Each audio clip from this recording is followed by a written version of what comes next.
Moi, c'est Ededona Etri. Je suis togolais, j'ai 32 ans, je suis web entrepreneur et fondateur du centre d'incubation numérique et je suis le promoteur de la plateforme e-agribusiness.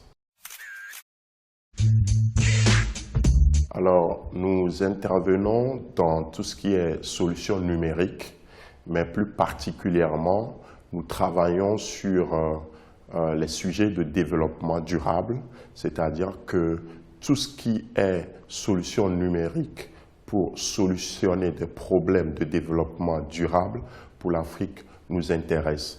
Et nous nous sommes spécialisés plus ces dernières années dans le développement de technologies pour le secteur agricole.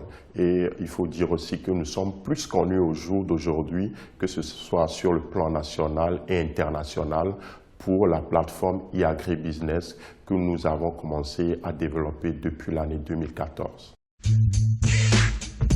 Alors, notre particularité, c'est que nous offrons d'abord des services innovants pour les acteurs du secteur agricole. Et quand nous parlons des acteurs du secteur agricole, vous n'êtes pas sans savoir que la majeure partie de ces acteurs-là ne peuvent ni lire ni écrire et ils ne possèdent pas forcément de smartphone, ils n'ont pas forcément accès à Internet. Donc, notre innovation leur fournit des services qui fonctionnent sur 5 canaux. Et en l'occurrence, pour ces acteurs, nous avons le centre d'appel en langue locale qui leur permet aussi de pouvoir accéder à des fonctionnalités. Ensuite, quels sont les autres canaux que nous mettons à disposition des acteurs? C'est un site web, c'est une application mobile, c'est une application USSD qui est disponible chez les opérateurs de téléphonie mobile et c'est aussi une application SMS qui est disponible via un numéro court. Mais quels sont les services que nous fournissons à ces acteurs? C'est des services innovants tels que la météo précise de leur champ, parce qu'aujourd'hui, l'agriculteur continue toujours pas à se fier à son intuition pour pouvoir prédire le temps, ce qui est anormal au XXIe siècle.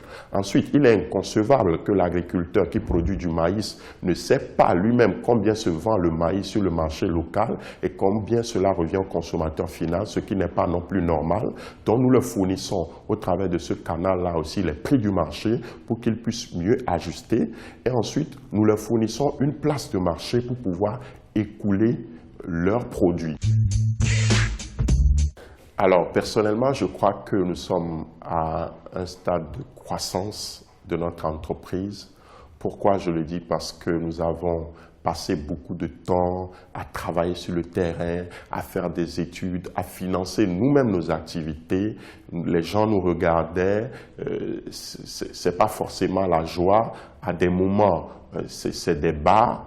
Mais il faut dire qu'au jour d'aujourd'hui, nous avons commencé déjà par avoir des demandes un peu partout, que ce soit provenant de l'État de Côte d'Ivoire et que ce soit aussi provenant de l'État du Togo, parce que tout dernièrement, le 25 juin, nous avons signé un contrat avec l'État togolais qui nous permet désormais de pouvoir accompagner le secteur agricole pour déployer nos technologies. J'ai une grande responsabilité de ne pas échouer, même si à un moment donné, je veux baisser les bras, je n'ai plus le droit de baisser les bras, tant bien que je sais que je ne suis pas du genre à baisser les bras. Donc cela se révèle vraiment très lourd. Et aussi le fait que cette année, l'on m'ait classé parmi les 10 acteurs clés de l'économie numérique et qu'on ait aussi on a pu aussi remporter un prix international avec la présence des plus hautes autorités, que ce soit le président du Ghana, le président Paul Kagame du Kenya et l'ex-premier ministre Tony Blair. Ça veut dire que les projecteurs sont braqués sur nous. Donc notre plus grand défi aujourd'hui, c'est forcément de réussir et d'inscrire e-agribusiness comme la plateforme africaine qui a révolutionné l'agriculture en Afrique et qui finalement est devenue une référence dans le monde. Plus de patience et beaucoup de travail parce que ce n'est pas facile, il faut de la consécration, des heures supplémentaires, mais croyez en votre innovation, adaptez votre innovation par rapport au marché, par rapport aux besoins qui existent, parce que e-agribusiness, par exemple, ce qu'elle était en 2014 et ce qu'elle est aujourd'hui en 2018, c'est le jour et la nuit. Mais c'est le parcours qui nous a permis de l'adapter et aujourd'hui, les gens trouvent que ce que nous avons mis en place est très intéressant. Même si on n'est pas encore arrivé au sommet, nous continuons pas à travailler et nous allons forcément arriver au sommet. Donc beaucoup de courage, beaucoup de persévérance, tomber plusieurs fois et accepter de tomber. Mais sachez que si vous tombez 1000 fois, vous devez vous relever 1001 fois.